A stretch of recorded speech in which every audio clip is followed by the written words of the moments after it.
রংপুরের মাটি থেকে উঠে আসা এক সাহসী যুবক, যিনি বারবার প্রমাণ করেছেন সত্যের পথে থাকলে একাকী লড়েও জয়ী হওয়া সম্ভব।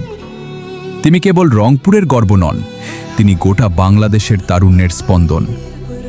তিনি 2018 সালে ঢাকা বিশ্ববিদ্যালয়ের ঘ ইউনিটের প্রশ্ন ফাঁসের বিরুদ্ধে তিনি যখন আমরণ অনশনে বসেন, তখন হাজারো শিক্ষার্থীর ভবিষ্যৎ রক্ষায় তিনি ছিলেন অকুতভয়।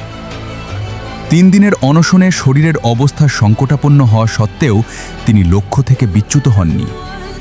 শেষ পর্যন্ত কর্তৃপক্ষ পুনরায় পরীক্ষা নিতে বাধ্য হয়, যা ঢাবির ইতিহাসে এক বিরল দৃষ্টান্ত। দীর্ঘ 28 বছর পর অনুষ্ঠিত ঢাকা বিশ্ববিদ্যালয় কেন্দ্রীয় ছাত্র সংসদ ডাকসু নির্বাচনে তিনি বিপুল ভোটে সমাজসেবা সম্পাদক নির্বাচিত হন। পদে থাকাকালীন তিনি সাধারণ শিক্ষার্থীদের আবাসন সংকট, গেস্টরুম নির্যাতন এবং প্রশাসনিক হয়রানির বিরুদ্ধে সব সময় সোচ্চার ছিলেন। তিনি প্রমাণ করেছেন, ছাত্রনেতা মানেই সাধারণ মানুষের অধিকারের অতন্দ্র প্রহরী। শহীদ আবরার ফাহাদ হত্যার বিচার থেকে শুরু করে নিরাপদ সড়ক আন্দোলন, প্রতিটি যৌক্তিক দাবিতে তিনি রাজপথে থেকেছেন। এজন্য তাকে বারবার স্বৈরাচারী সরকারের রোষানলে পড়তে হয়েছে। জেল খেটেছেন, অমানুষিক রিমান্ড সহ্য করেছেন, কিন্তু নিজের আদর্শ থেকে এক চুলও বিচ্যুত হননি। 24শে জুলাই বিপ্লবে যখন ছাত্র জনতা রাজপথে নেমে আসে, আখতার হোসেন ছিলেন বৈষম্য বিরোধী ছাত্র আন্দোলনের অন্যতম অগ্রসেনানী। গত 17 জুলাই যখন রাজু ভাস্কর্যের পাদদেশ থেকে তাকে আটক করা হয়, তখনও তার চোখে ছিল বিজয়ের স্বপ্ন।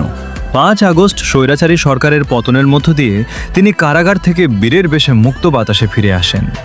জাতীয় সংসদে জনগণের প্রতিনিধি একজন ছাত্রনেতা হিসেবে নিজেকে প্রমাণ করার পর তিনি জনগণের সেবক হিসেবে রংপুর 4 কাউনিয়া পীরগাছা আসন থেকে সংসদ সদস্য এমপি নির্বাচিত হন। আজ তিনি জাতীয় সংসদে দাঁড়িয়ে সেই অবহেলিত মানুষের কথা বলছেন, যাদের জন্য তিনি রাজপথে জীবন বাজি রেখেছেন।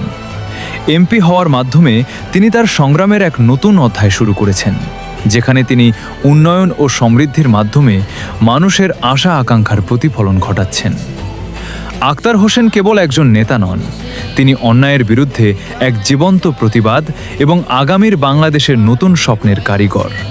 তার এই পথচলা আমাদের শেখায় যে সততা ও সাহসের সাথে লড়াই করলে রাজপথ থেকে জাতীয় সংসদ পর্যন্ত প্রতিটি মাইল ফলক স্পর্শ করা সম্ভব। তিনি এক অবিনাশী সংগ্রামের নাম আখতার হোসেন।